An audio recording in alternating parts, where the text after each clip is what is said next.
И снова здравствуйте, мои уважаемые зрители. На дворе у нас продолжается, вернее заканчивается 16 марта. И вашему вниманию предлагается последняя сводка с фронтов украинской войны. И начну я с самого главного. Вот вы знаете, вчерашнее так называемое контрнаступление ВСУ натолкнуло меня на одну очень важную деталь. Вернее, я обратил внимание на одну очень важную деталь.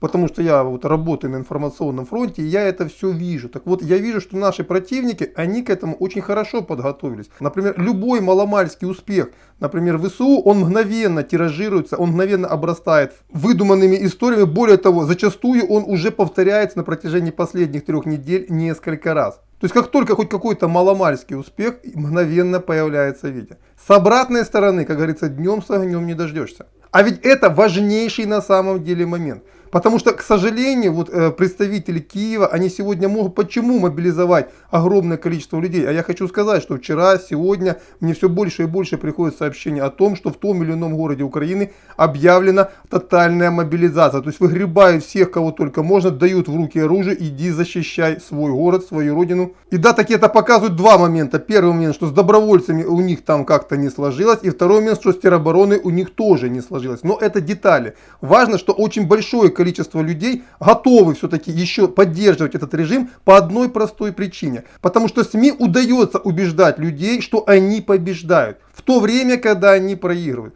Вот вы знаете, почему, например, сегодня утром в Киеве массово разгоняли тему о том, что российские войска севернее Киева уничтожены, бегут к белорусской границе, а потом это как-то сошло на нет. Несмотря на то, что то же самое утром появилось видео в сети о том, что есть несколько единиц брошенной техники российским десантникам принадлежащей, которые якобы подтверждают эту победу.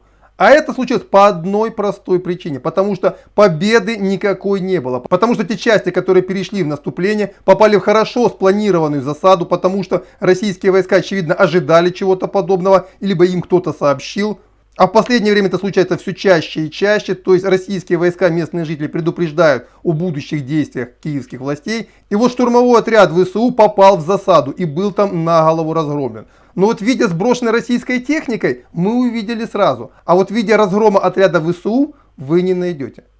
Потому что его никто не снимает. Потому что в российской армии вот этим никто не занимается. Мне приходится это узнавать через свои связи. Вот у меня вопрос, например, к Министерству обороны Российской Федерации. Неужели у вас там не хватает ума понять, что если вы вот это вот будете делать ровно так же, как делает ваш противник, то моральный дух этого противника будет очень быстро падать и, соответственно, будет падать и сопротивление. И таким образом вы будете сохранять жизни не только своих солдат, но и тех людей, которые не возьмут в руки оружие.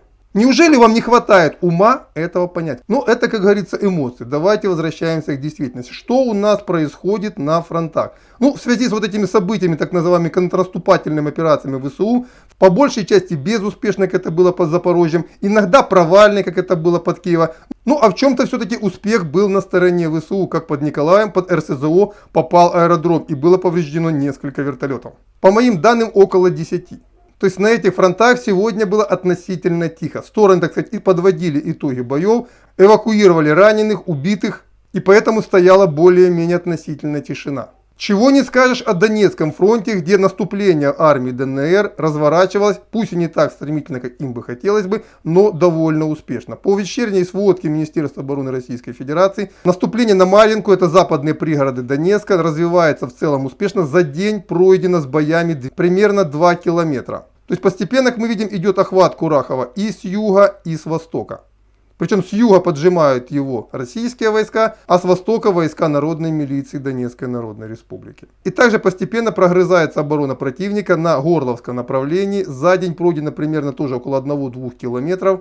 Работает авиация, работает артиллерия. В целом операция развивается довольно успешно. Под Мариуполем медленно, но уверенно идет наступление. И если оно будет идти в том темпе, которым идет сейчас, то возможно уже завтра мы увидим, как разрежется группировка ВСУ в этом районе. И северная ее часть будет отделена от южной.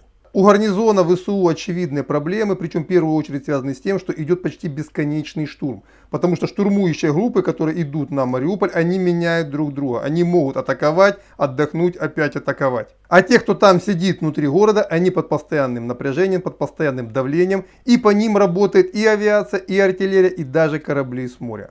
Понятно, что они чувствуют свою обреченность, но в целом, кстати, тоже стоит отметить очень интересный момент.